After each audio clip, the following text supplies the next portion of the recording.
You very much joining us. Today's webinar is Mutual Fund Incubation. I am Kathy Pales, Director of Alumni Engagement here at Darden. This webinar represents a continuation of a series of faculty-led webinars designed for Darden alumni. We have sponsored a webinar on the first Thursday of every month this academic year, and we will continue through the end of June, and we'll start up again in September. Today's webinar is co-sponsored by Darden's Center for Asset Management. In 2013, Darden launched CAM in order to support new approaches to asset management, research, education, and practice. CAM will serve as a hub of thought leadership and professional development for faculty, students, alumni, and practitioners across the globe in the field of asset management. We will begin momentarily, but I need to go over a few logistical details. You will notice on your screen the chat feature. It's at the lower right, it should be at the lower right-hand corner of your screen.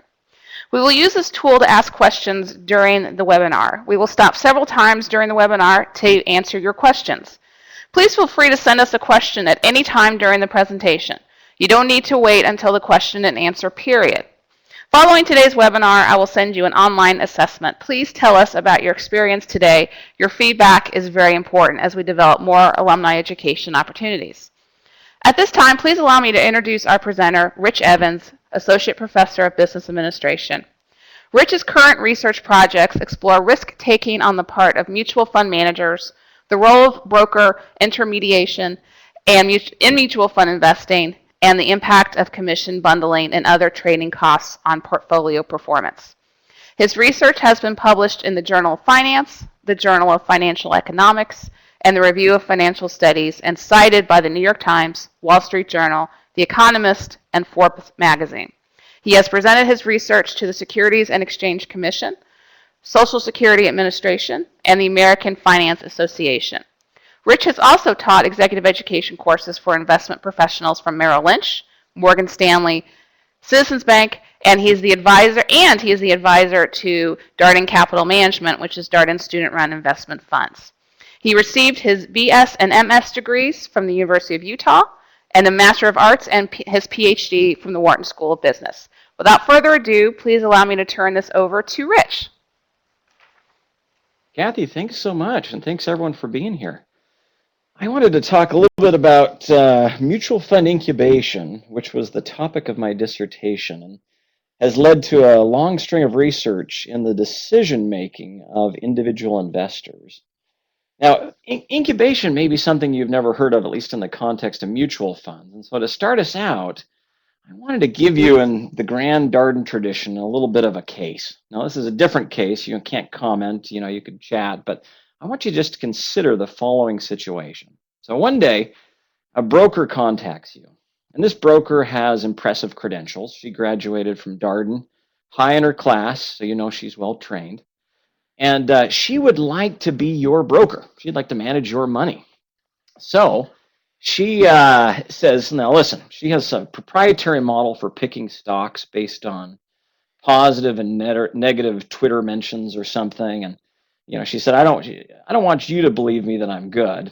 So I'm going to give you free advice for 6 weeks, and you can see how good I am, if my predictions turn out to be true or not true.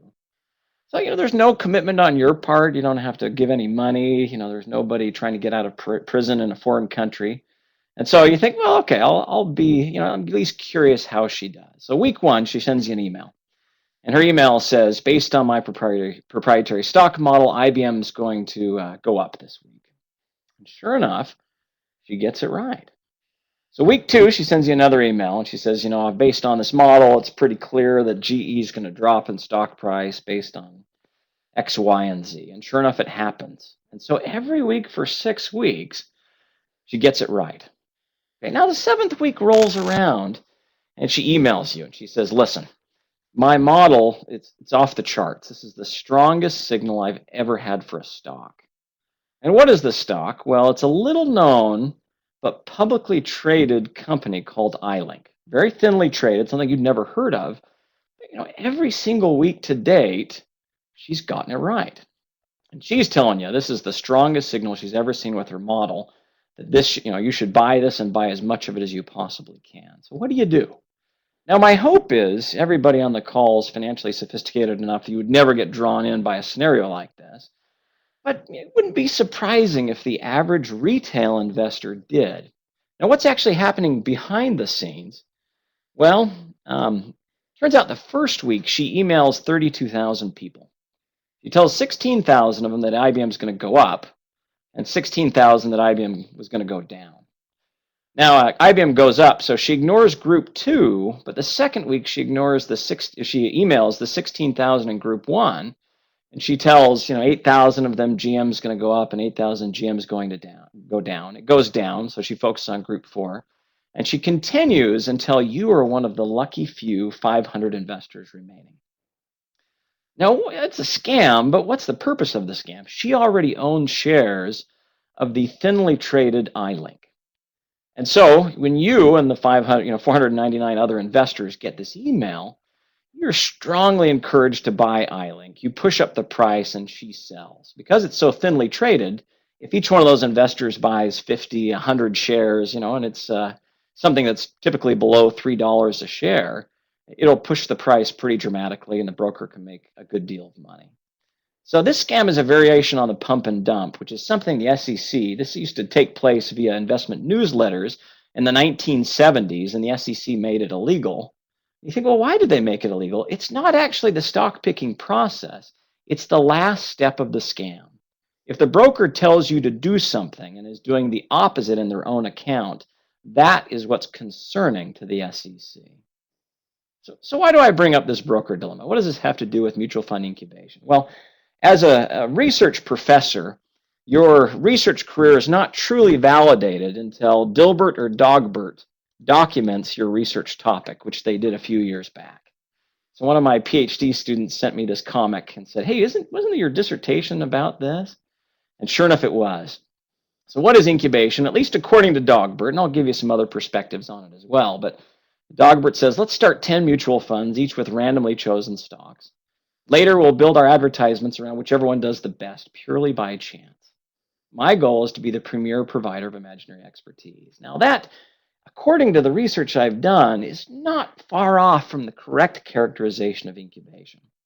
Now, those fund families that practice incubation would think of it very differently. And to give them a fair shake, this is a quote from a New York Times writer, Mark Holbert, who looked at my dissertation when I was graduating from Wharton in 2004. And he spoke to one of the senior managing directors at Putnam Investments and said, what do you think about incubation? And so he said, I don't think Mr. Evans has got it right. He said, listen, some fund companies may have abused the process, but he believed that Putnam had used it to create better funds and to eliminate those funds that were not worthy. Specifically, he said, it's very important to incubate funds before bringing them to market. We believe we have a fiduciary responsibility to prove an investment concept before selling new funds based on it. So there are two different perspectives, and as I show you the research, you'll get a sense of trying to test those two different perspectives and see which one seems to hold true. So the research questions I'm going to address today are, first of all, what's the role of incubation in creating new mutual fund investment products? How can you identify an incubated fund? How prevalent is this practice? What's its impact on the performance of the funds and the risk of those funds? How do investors respond to incubated funds and which families incubate?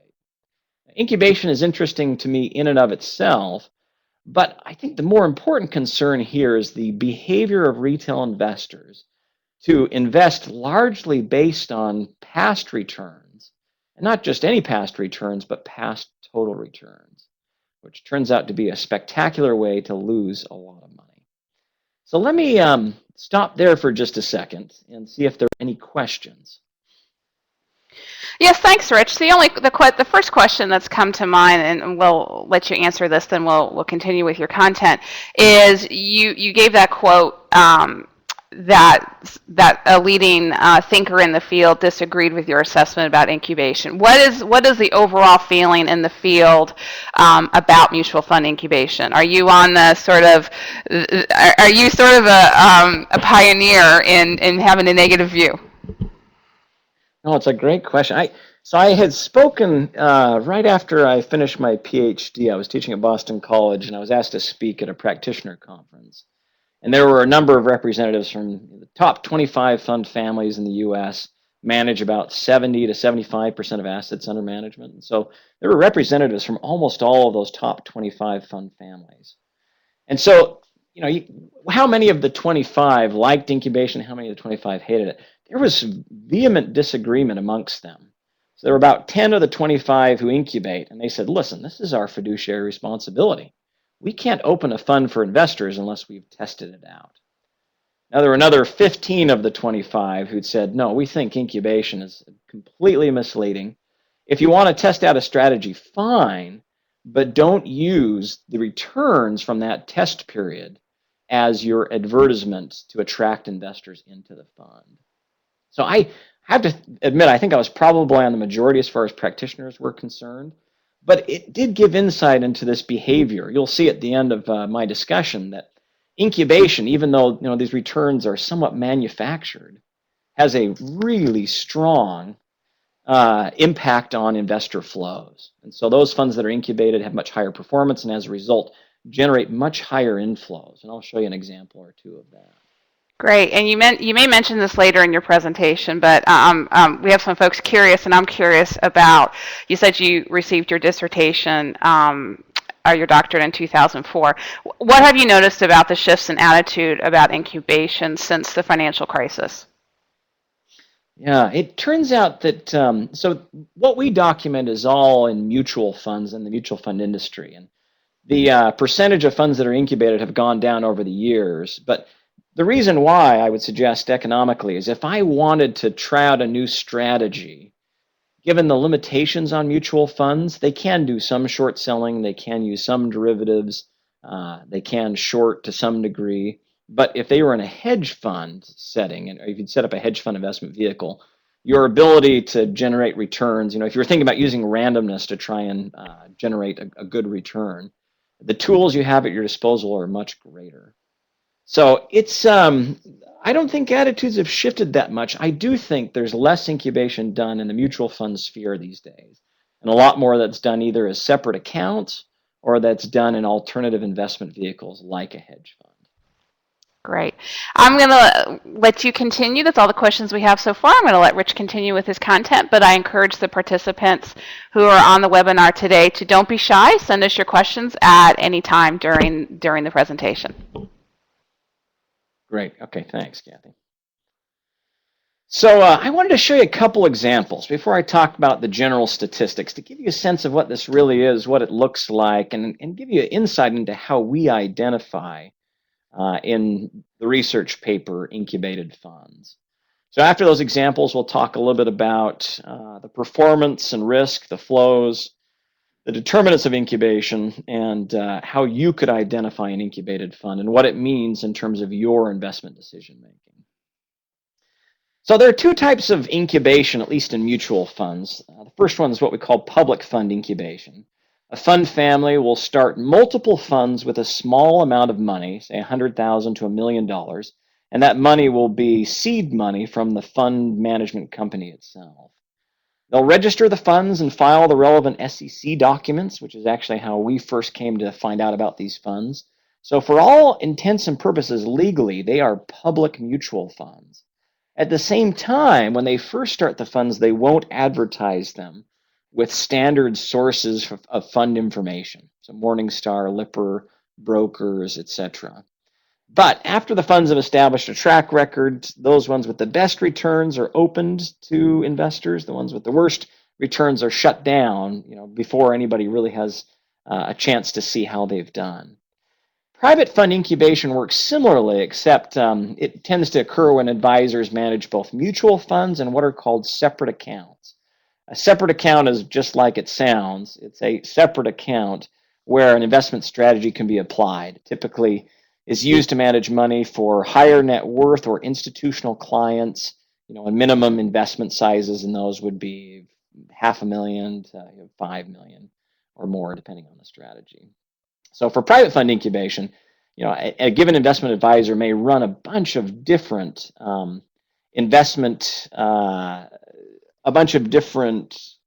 separate accounts, and then the best ones they can convert to be mutual funds. And with some limits, they can discuss the performance of those in advertising those mutual funds. So you might ask, now this seems, maybe you're in favor of this process, maybe you're not. But either way, it seems like something the SEC should have an opinion on. And sure enough, in the early 80s, there was an academic at NYU had written a good friend who is the SEC chief counsel and said, I'm worried that this incubation thing is going on. Does the SEC have a stand on this? So here I have an excerpt from his response letter, which became part of the public record and defines the SEC's position on incubation. So here the SEC chief counsel says, you ask whether a mutual fund sponsor can establish a number of lightly capitalized private pools for the purpose of generating performance track records. In the situation you described, the sponsor would select the pools with the best returns and take them public, touting their excellent past performance. The hypothetical you raise is one the division termed the incubator fund problem. The division has consistently for close to 30 years expressed severe reservations about these funds. These concerns underlie the division's long-standing position that incubator fund performance should not be included in a mutual fund's prospectus in the absence of extremely clear disclosure explaining the sponsor's purpose in establishing the incubator fund. Now, if you read that, you might think, well, does it seem like if that's the case that it's illegal? And certain types of incubation are, but there's two key words here, or two key phrases. The first one is private pools. So in the public incubation situation I described, even though you may not know about those funds because they're not being advertised to the public, the fund sponsors, the investment advisor, is filing the SEC documents for those funds. And as a result, they're not technically private pools, they're public mutual funds. Now, the second distinction here, too, is the statement for the purpose of generating performance track records. What does that characterize? Well, that would be consistent with a fund family starting 10 different funds, 10 different growth funds, with the hopes of getting one growth fund that does really well. That seems perhaps egregious. At the same time, as an economist, if I were trying to design a system that gave you one random fund that had great performance, I would tell you not to open 10 different growth funds, but to open a growth fund and a value fund. Open an international fund and a domestic fund, a bond fund and a stock fund, and basically try and pick, much like that broker's dilemma, don't just pick one direction. Tell me IBM is going to go up and down and establish positions that would capture both of those performance. So typically when we see incubation, it's not one fund family starting 10 growth funds.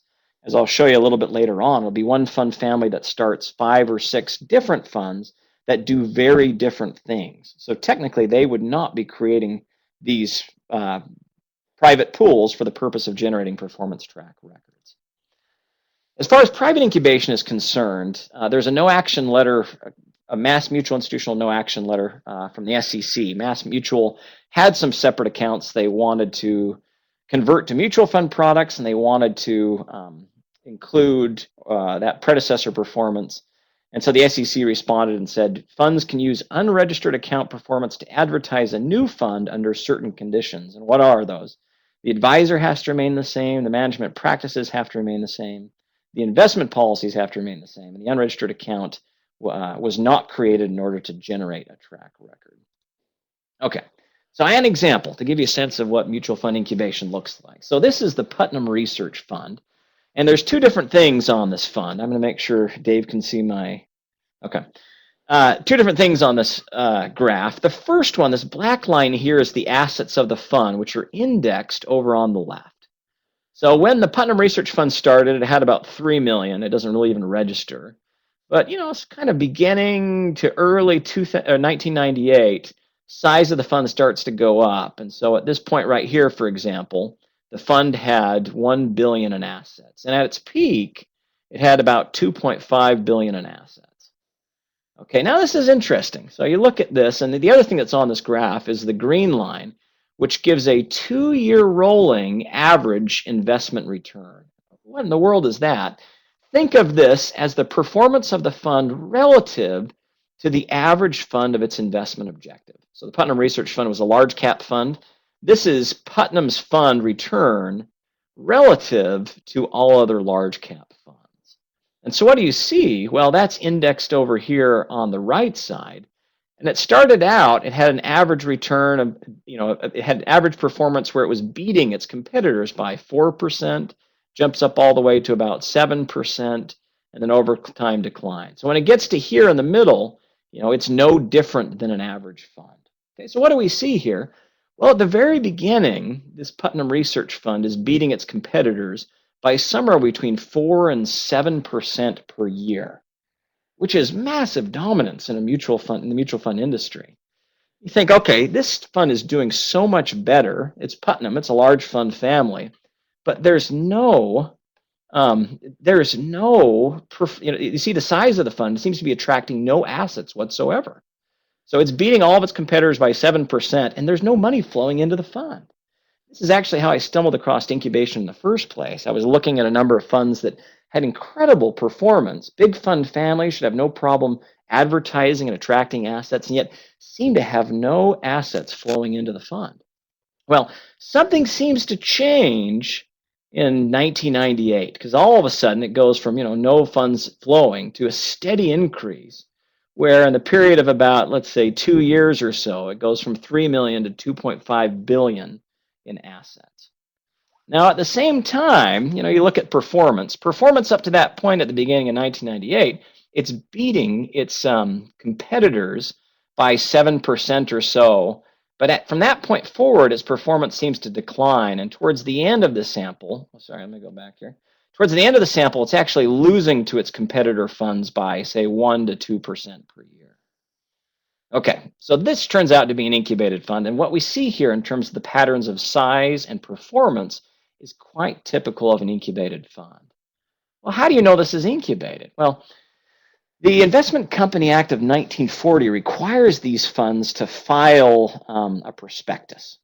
And that prospectus discloses information. It also has something called a statement of additional information, which discloses information about principal shareholders of the fund.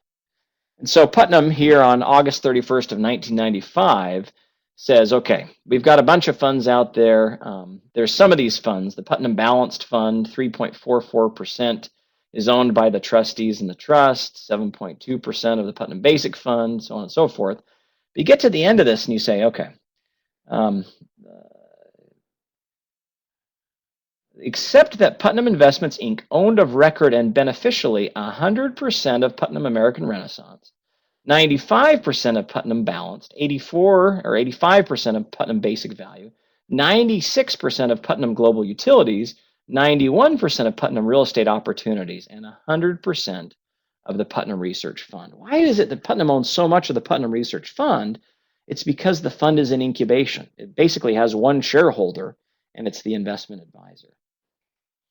Okay, so when does the public find out about this fund? So this is a snapshot from Morningstar Principia Pro. It's one of their products, and you can see here the Putnam Research Fund. So it's a large cap fund, large blend. Its past 12-month return is 19% per year, and over the 3 years of its life, it's averaging 29% per year. Right, so that's pretty amazing performance. I mean, this is a time period in which we saw high returns for funds, but even for a large cap fund, that's pretty remarkable performance. You can see that since fund inception date over here was October, that's the 1995, October of 1995. So the date of this snapshot, as you can see right here, is March 31st of 1999. So as an investor who used Morningstar or other investment information providers, you might look at Putnam Research and say, this is a great fund, amazing performance, it's got a 5-star rating, I want to invest in this. It was, and it's been around since October of 1995. Now, you'll notice this other box down here. So Putnam also tells you when certain funds are added to the database, and you'll notice that this same month, this snapshot's from March of 1999. This same month, Putnam Research was added to the database. So even though it's now got a 3.5-year track record or so, the month before this, if you were looking at the database, you would not have seen the Putnam Research Fund. And I didn't say this before, but what we use in the paper to try and identify them is we look at something called the ticker creation date. So even though the fund was started in October of 1995, its ticker, which at the time was PNRAX, was created on July 13th of 1998. And we use that as the starting point at which Putnam advertised the fund to investors. So think about that date, July of 1998. That looks like when the fund starts to go up in assets, right? So here they're letting the world know about it, and sure enough, the world is responding very positively to that dramatic outperformance of Putnam relative to its competitors. Okay, now private incubation, we don't include many examples of it. It's much harder to get the prior returns for these funds. But just as an example, you could look in the statement of additional information, and for this fund, this core growth, Nicholas Applegate Core Growth Fund, it says here, the following tables set forth historical performance information. Portfolios in the following predecessor investment partnerships and pooled trusts, which were operated by the investment advisor prior to the organization of such portfolios. The core growth portfolio includes performance information for Whitehall Partners, a California limited partnership, the assets of which were transferred to the core growth fund on April 19th, 1993. Right? So they're using past performance from either a separate account or some other private investment vehicle to advertise the performance of this public mutual fund.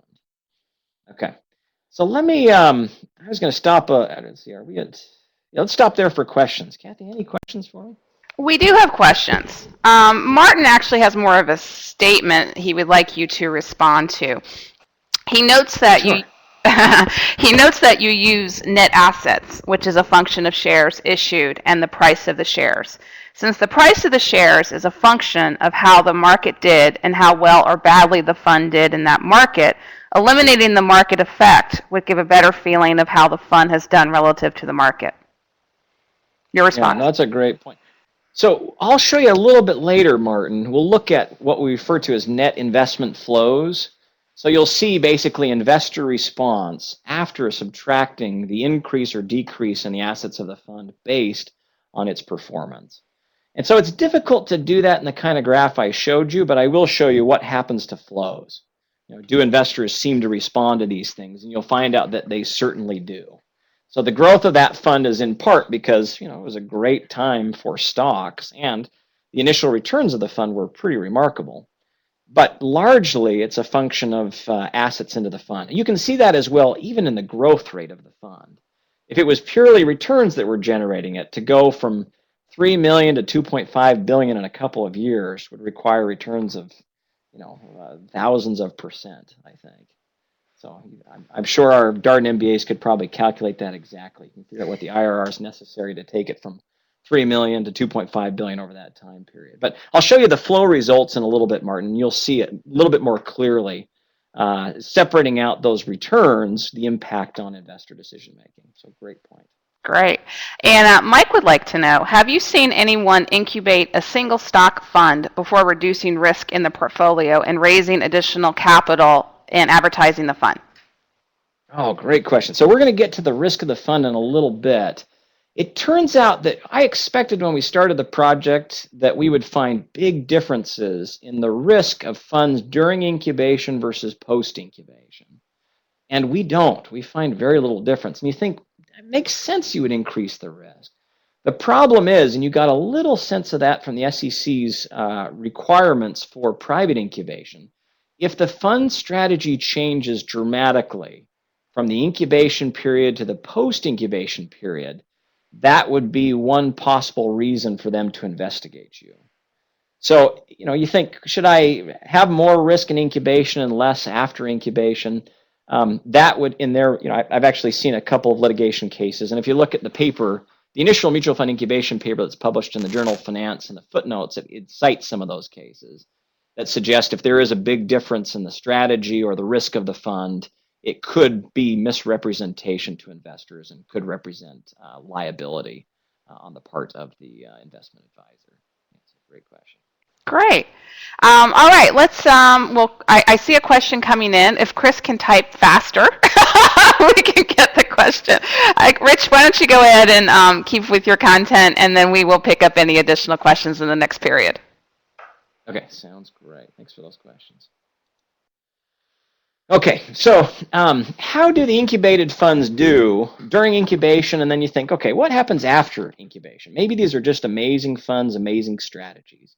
So thinking back a little bit to that suggestion of the senior managing director at Putnam, that we would have to, we'd test these strategies in incubation to make sure they're good. Right, so how do they do during incubation? Well, I'm going to use as a control sample. So these are all domestic equity funds because we want the risk and return profile to be similar. The control sample are going to be those funds that weren't incubated. Okay, so what do we find? Well, the incubated funds earned about 17.3% per year. The non-incubated funds earned 7.5%. A little bit related to Mike's question about risk. Sometimes maybe the 17.3 versus 7.5 just represents differences in risk between the two. And so we calculate two different risk-adjusted returns. The first one, what we call an investment objective relative return, is just the return of the fund relative to the average fund in its investment category. The second one, which we call four-factor alpha, I can see some of the people who have tuned in took my investments course, so they should be familiar with what this is. It's a more sophisticated way to calculate the risk-adjusted performance of a fund relative to a kind of a multi-factor benchmark, if you will. So whether we use total return or investment objective return or four-factor alpha, the incubated funds do much better than the non-incubated ones. So for investment objective return, it's 3.5 versus 0.97. For four-factor alpha, it's about 4.2 versus 0.68. So regardless of how you measure it, there's pretty substantial outperformance during incubation. Now, what about those same funds? So let's do the same comparison, but after incubation. And there we find no statistically significant difference. In fact, some of the measures we find incubated funds don't just do the same, they do worse. The average return of the incubated funds after incubation, once they're open to the public, is 4.3% as compared to the average fund, the average non-incubated fund of 7.5. If we look at it in terms of investment objective relative return, we see a little bit of outperformance, but the most, as an academic, I would say the most representative factor or the most accurate representation would be the four-factor alpha. And there you see literally 4 basis points of difference that's not statistically significant. So this is one of those cases where a vast majority of funds have a disclosure of some sort saying past performance is not a predictor of future performance. Here, that's actually not true. Past performance is a predictor of future performance, but it's a negative predictor of future performance. So if it did really well during incubation, it's likely to do very poorly post-incubation relative to that outperformance. Okay, so we see the overall impact on this maybe is a little less interesting. If you're an academic, you're curious about the bias, the potential bias in the data we use. And so depending on whether we use a four-factor alpha, an equal weighted average return, or evaluated average return, the biases are a little different. But four-factor alpha, it's about 50 basis points per year. And for an equal weighted average, it's about 1%, a little less than 1% per year. So like I said, as an academic, this is something that we tend to control for after the paper is published, that people tend to control for in their studies because there is a bias associated in the data with this incubation. Okay, so to Mike's question a little bit, is there a lot more risk during incubation, for these incubated funds? And I felt the same way Mike did. I thought for sure we'd see that.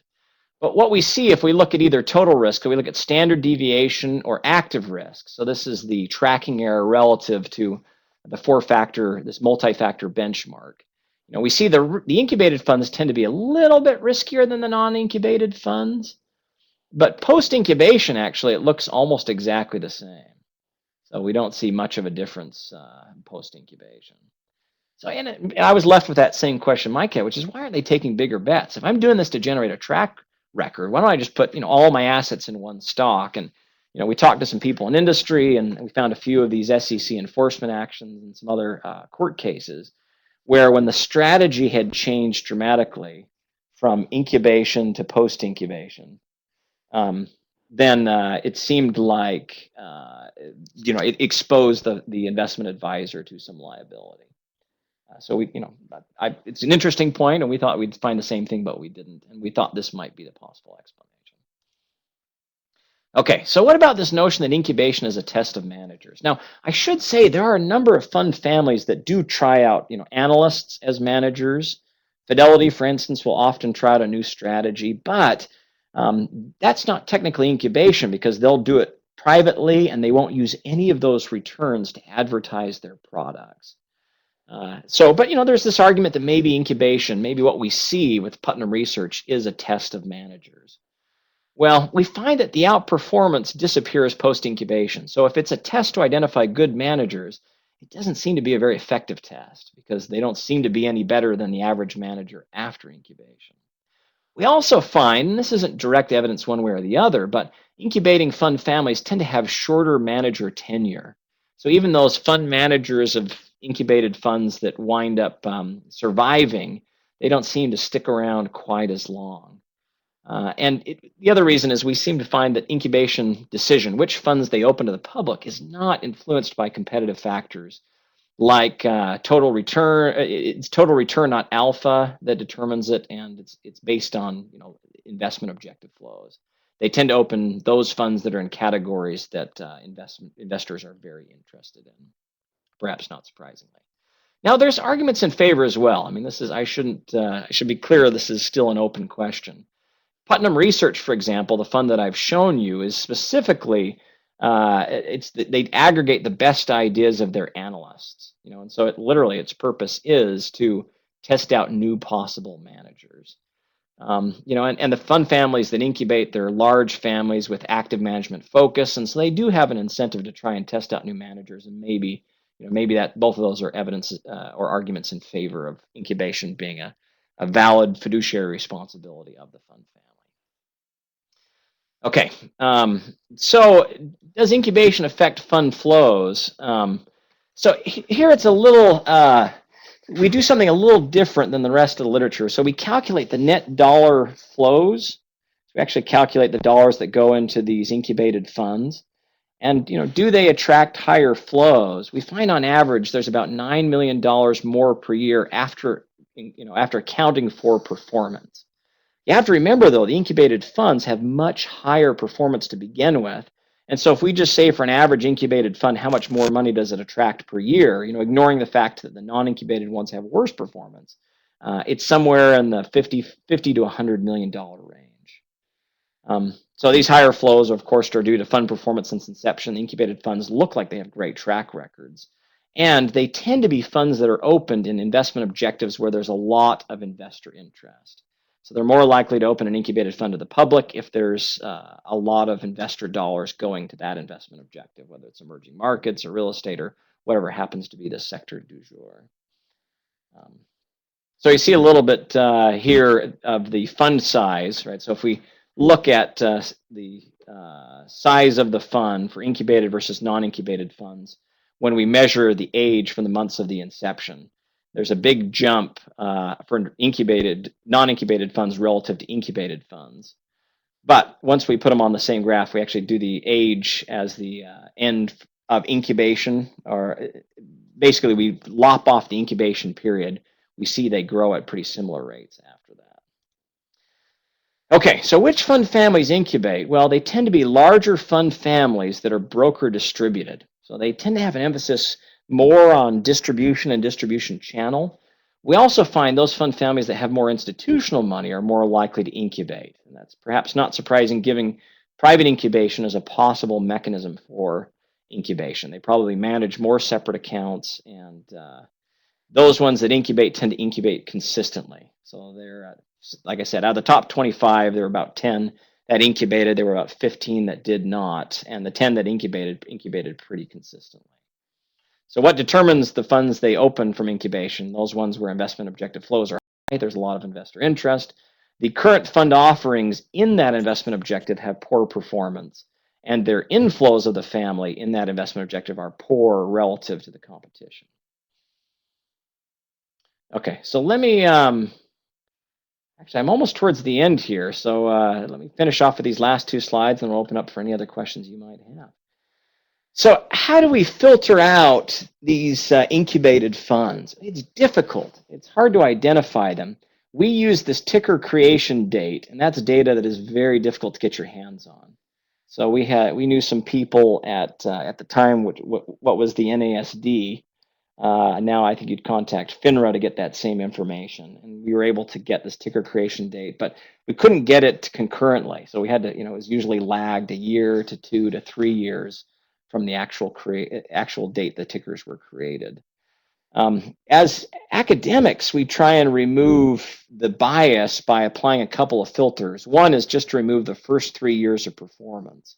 So we tend to find that funds in the first few years of their existence do very well, often because they're small in assets, they're very nimble, so they can move into and out of investment ideas quickly, and the size of the fund is not yet overwhelmed the ideas of the manager. And so, one of the suggestions would be to investors, if you can't identify these funds specifically, wait 3 years before you make a decision to invest in any mutual fund. So don't invest it in the first 3 years. It's not a very satisfying decision rule. And like I said, it's something we've presented this research to the SEC and other places, and suggested there should be additional disclosure to make clear that funds are incubated or not. But there's been little or no action on that dimension. So let's see, I had one other slide here. Oh yeah, okay. So let me talk about this as well. So this to me, the actual process of incubation, the economics behind it are interesting as an economist. But this says it has something much larger to say about retail investors and their decision making. We find that the strongest predictor of investment flows is, perhaps not surprisingly, the total return past performance of a mutual fund. Meaning, investors in 1999 would look at the internet funds, since they had the highest past returns, and decide to invest in those funds. Unfortunately, this tends to lead to people buying high and selling low, which we know is fundamentally in opposition to creating wealth. Well, you say, okay, if I shouldn't use, past total return, is there anything else I should use? When we look at regressions to predict the future performance of a fund, the following 5 things seem to have the strongest relationship. First and foremost is the expense ratio. So we find distribution fees in particular have a very strong negative relationship. Fund with a higher expense ratio in general will underperform other funds, and funds with high distribution fees, 12b1 fees, will even more strongly underperform other funds. We find that fund size is strongly negatively related to performance. Family size is positively related. So the largest fund families seem to get discounts on commissions. They seem to have economies of scale that benefit investors. We find trading costs are negatively related. And we find even before you take into account the load expenses themselves, those funds that are sold with a load or sold through a broker distribution channel tend to underperform. If you add on top of that the actual loads themselves, they underperform by quite a bit. So let me stop there, Kathy, and see if we have any more questions.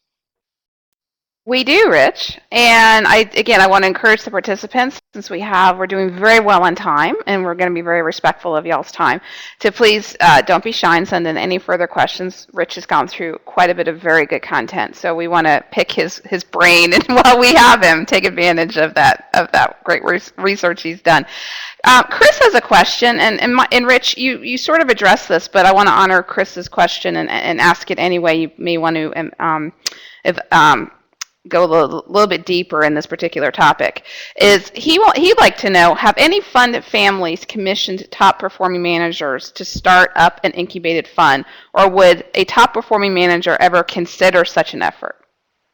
Yeah, good question, Chris. So there's not a systematic pattern. It really differs by fund family, but we tend to find 2 things. Number one, if you have a more established manager, and they're running an incubated fund, they tend to be running 3 other funds as well. So it's clearly not their top priority, but they may be given the responsibility. Now that's less frequent than the alternative, kind of like in the Putnam research case, where it's a new manager or an analyst who has just gone over to being a fund manager. So it tends to be less well known names at the fund family who are running the incubated funds. But in those cases where it is a top performing fund manager, it's not their primary focus. It'll be one of 3 funds that they're listed as a manager of, 3 or 4 funds that they're listed as a manager of. What are the overall trends you see, Rich, going forward? Is this practice going to continue to grow, or do you see this practice waning?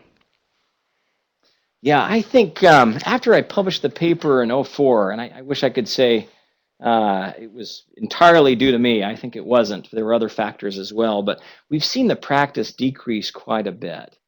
And I'd like to think it's gone away completely. I think that if I were an economist and you were asking me how to do this best, how to generate, random performance records that you could advertise on, I would tell you to invest in a space where you have as many investment tools as possible. You can go long and short. You can use leverage. You can use derivatives. And there are restrictions on all of those things for Investment Company Act of 1940 investment vehicles. And so, my guess is that much of, if there is incubation going on, it's probably not going on in 40 Act vehicles anymore. It's more likely to be going on as hedge funds or separate accounts where similar restrictions are not applied. More generally, after the financial crisis, we saw lots of money going 2 places, at least in the mutual fund space. One was index funds or ETFs, if you include those as part of the mutual fund space. The other was alternative mutual funds that are starting to use some of these additional investment options. So long, short equity funds, kind of 130-30 strategies, funds that use derivatives or leverage to some degree. And those things are allowed by the Investment Company Act of 1940, but there's constraints on them relative to being a hedge fund. So more broadly, it seems investors are moving away from long-only equity strategy to either a low-cost passive product or an active product with even more bells and whistles. Okay. We have one more great question, and then we'll probably wrap it up, unless someone wants to send us another question very quickly. Do you think or know whether there is any relationship between fund turnover and mutual fund declared strategy? Acorn, for example, under Ralph Wanger, had low turnover compared to similar funds, which suggested to him, to the questioner, that his approach to picking stocks took a long view of the market. Yeah, so I and some co-authors just published a paper in the Financial Analyst Journal about trading costs and their impact on performance. And so we find in general that trading is bad for performance. So fund turnover is an okay proxy. Fund turnover is by definition, it's the minimum of purchases and sales divided by the total net assets of the fund. And the problem is when you take the minimum of purchases and sales, you're abstracting from trading due to flows, which turns out actually to be the most expensive trading. But to answer your question more generally, funds that trade more tend to do worse. And so we find a relationship of turnover, or our version of turnover, which we call trade volume. It's a slightly modified estimate of trading activity, is negatively related to performance. So that this longer term view, value managers, et cetera, seem to outperform, in part because the trading costs are lower, and in part because on average over long periods of time, value stocks seem to beat growth stocks across even international markets. Mm-hmm. We have another question. The question that was from Martin, and he has a clarification. How do you define trade volume? Yeah, so turnover is a minimum of purchases and sales divided by average net assets. It's one of the things that funds have to report in their semi-annual report form, and that they typically report in their annual prospectus. Trade volume is those same 2 numbers, purchases and sales, but it's purchases plus sales divided by that same number. So if I have a fund, for instance, that has 10 million in purchases and 5 million in sales, the turnover would be the minimum of those 2, so it'd be 5. It'd be 5 million in sales divided by the assets, whereas trade volume would be 10 plus 5. It'd be 15 divided by the TNA of the fund. All right. We have another question, which I had no doubt, because this is Darden alumni we're talking to, so we're going to have great questions. Where do you think the equilibrium between traditional active funds and low-cost passive funds will be? How much of the assets share should passive funds capture? Yeah, about 10, 15 years ago or so, William Sharp who was at Stanford, the father of the Sharpe ratio, and a lot of the original research investment management, who was, a big champion of passive investing, said there's an important role for active investors to play. We know that people who are looking for inefficiencies in price are precisely the reason that prices stay efficient. And so, is there an equilibrium between those two? It's a question I've asked to a number of practitioners I respect, and you get very different answers. It turns out that these large-scale passive products, their capacity to hold assets is remarkable. So I wish it's a great question, and I wish I could tell you, at 40% passive, 60% active, we've reached that equilibrium. But it's a very hard question to answer, and I don't have a good answer to it. So. All right, we're just about at the top of the next hour, so this is a great time to thank Rich very much for his time. He just finished teaching, and he's taking time out to chat with us today instead of grading exams. So we're going to let him get back to that. So clearly he is an expert, and there's many thanks to folks coming in. So we thank you, the participants, the Darden alumni, for taking time out of y'all's busy day to participate with us today. So thank you. Thank you to Rich. Thank you to y'all, and I hope y'all have a good rest of the day.